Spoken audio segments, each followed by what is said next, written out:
Kuna huyu mwamba anamkafua kinoma bidada. Bidada akawa anapiga makelele kwa utamu hapa. Mchizi kabidi kwanza mwachie, maana kaisi labda anamuumiza. Kaanza kumuuliza kwa nini anapiga kelele kinoma. Chester akasema amefika kileleni zaidi ya kilele, yani mautamu wa kwenda mbele. Mwamba kaanza kutulia hapa na kaanza kujipa makrediti kwamba kweli show anaiweza, maana bidada akawa amemappreciate kinoma noma. Basi akawa anapiga story. Sasa huyu Chester anaitwa Sisi, huyu ni fashionist, huyu mwamba anaitwa Zubi. Sasa Sisti anamkubali sana Zubi na hapo kitandani wanapiga zao story. Baadaye kidogo Zubi akasepa zake. Huyu bidada bwana ni mwanamitindo na leo hapa alikuwa anaanika chupi yake kwa feni ili mradi wahi kukauka hawai location. Basi faster ilivyokauka tu akaichukua haraka akaisepa zake.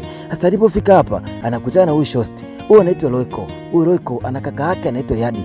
Yadi anamkubali sana huyu bidada, lakini bidada ndio hivyo anamkubali sana mwamba wake ambao huyu anaitwa Zubi. Basi hapa ipo location, wanajaribu kumset out namna gani ya kukaa ili mradi watoe kitu beta zaidi, kwa sababu shosti ni mwana mitindo. Okay, sawa. Sasa bidada leo akahisi na ujauzito, kabidi amuite mwamba Zubi kumwelezea kwamba yeye tayari ana kibendi. Mchizi akamuuliza kibendi ni cha nani?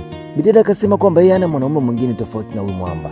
Mwamba akasema sasa sikiliza, kuna kitu inabidi cha kukifanya hapo. Mchizi akamtumia kama 200,000. Bidada akauliza 200,000 ya nini? Mwamba akamwambia inabidi aende hospitali, kama atakuta kweli ana kibendi basi inabidi akifyatue tu, kabidi aende kupima kudhihirisha kwamba kweli ana mimba au la. Okay, daktari akaja hapa akamwambia kwamba una ujauzito. Sasa bidada kwa asili akabidi asepe, maana hakuexpect kupata mimba. Daktari akamstua tena, akamwambia nilikuwa nakutania, hauna mimba. Sasa bidada akarudi mpaka nyumbani. Leo kwa bahati nzuri na siku zake akaziona. Akampigia simu Mchizi, akamwambia kwamba nimeenda kupima, sina ujauzito, halafu kwa bahati nzuri zaidi leo nimeziona siku zangu, kama vipi ungeshuka? Mchizi akamwambia yuko bize kinoma, kuna kazi anaifanya kwao hawezi kuja kwa sasa hivi. Sasa huyu bidada bwana anamkubali sana huyu Mchizi, lakini Mchizi yuko bize kinoma na harakati zake. Kuna huyu mwamba anaitwa Yadi. Huyu hapa ni kaka yake na Loiko, ambaye huyu ni director wake na huyu bidada ambaye fashionist ambaye anaitwa Sisi. Sasa Yadi anamkubali sana huyu shosti na mara nyingi waga anamchukuaga anampeleka sehemu za matembezi nini, wanapiga story. Lakini Sisi yeye anamkubali sana huyo mwamba wake Zubi, lakini Zubi yeye mwenyewe yuko bize tu na harakati zake, ana muda kabisa na bidada kwa sababu anajua sijui anapendwa. Leo akawa hapa pamoja. Sasa wakawa wanapiga stories hapa na pale. Mara ghafla Loiko kuna kitu anakiona mtandaoni kikamstua kidogo, akabidi amwite Sisi, akamwambia Sisi, hebu njoo. Sisi kabidi asogee mpaka pale. Huwezi kuamini. Akamwambia unajua nini? Leo ni engagement. Zubi mpenzi wako anamvisha mtu pete ya uchumba. Bidada akaanza kucheka, maana alijua ni masiara. Hebu akabidi amuoneshe.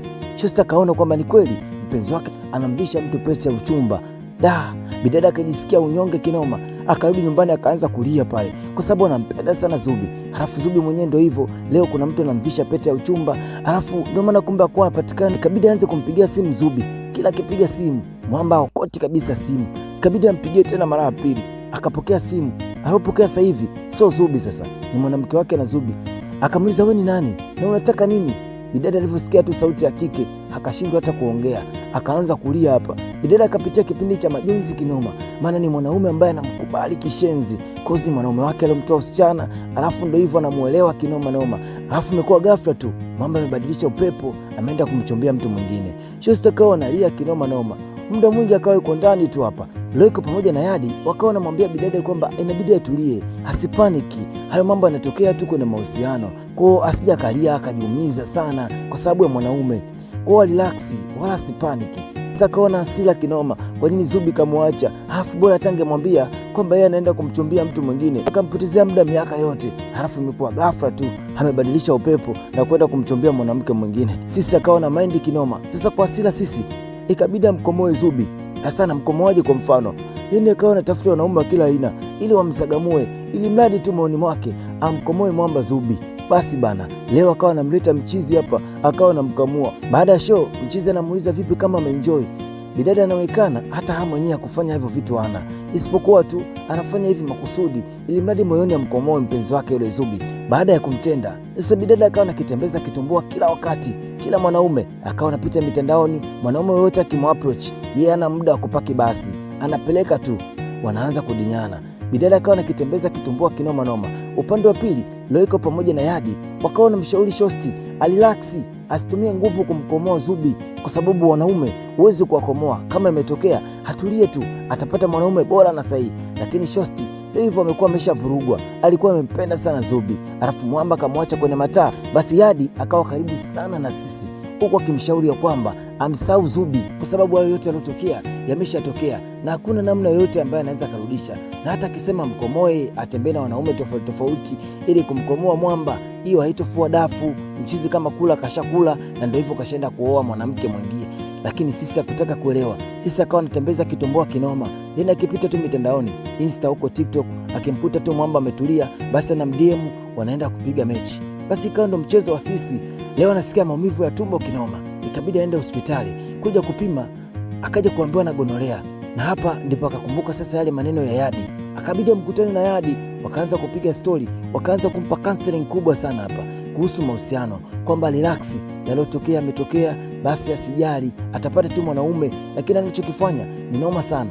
Leo kapata gonorea, asipokuwa makini anaweza kapata hata ukimwi, kwa sababu ukimwi upo unajua, na anachokifanya yeye, hizo hasira zitakuja kuwa hasara. Okay, sawa, sisi kabidi amue kutulia tu, aachane na mawenge ya Zubi, kwa sababu kama ipo tu. Leo sisi yuko anatoka zake supermarket, yuko hapa anakuta kuna message imeingia, anaangalia vizuri, anakuta kuna email, kuna kampuni aliomba kufanya kazi kama mwanamitindo, na leo amemkubalia kombi lake. Bidada akafurahi kinoma, akawa yuko hapa anawadisia maleo, anafurahi kinoma, sehemu ambayo aliombaga kazi kwa muda mrefu sana kuwa mwanamitindo kwenye kampuni kubwa huko Johannesburg, South Africa. Wamemkubalia na inabidi akwe pipa asepe da. Basi wakawa wanafurahi kinoma. Mwisho wa siku sisi ikabidi achane na masuala ya Zubi na akabaki na Mwamba Yadi, kwa sababu ni mtu ambaye wa karibu kinoma na anamjali kishenzi. Ikabidi sisi achane na stori za Zubi, abaki tu na Yadi, alafu akubaliane na hii ofa kwenda South Africa kuwa kama mwanamitindo. Tambaya na katika hapo movie linatufunza kwamba kuna muda unaweza kuhisi kama vile unamfanyia mtu kisasi, kumbe ndio unajiumiza mwenyewe. Bidada akaamua kuvigawa kitumbua kwa kila mwanaume, akiamini ya kwamba akiwa anafanya hivyo basi ndo anamkomoa Mwamba huko alipo. Kumbe mchize mwenyewe hakuwa tena habari. Movie kali kinoma. Mimi ndo Shabi, tukutane kwenye Tambara jalo. Sawa, ku like, kushare, kusubscribe, dondosha comment hapo chini, niambie unaangalia Tambara kutokea nchi gani, utakuwa unatisha kinoma noma. Waheri, karibu, asante sana.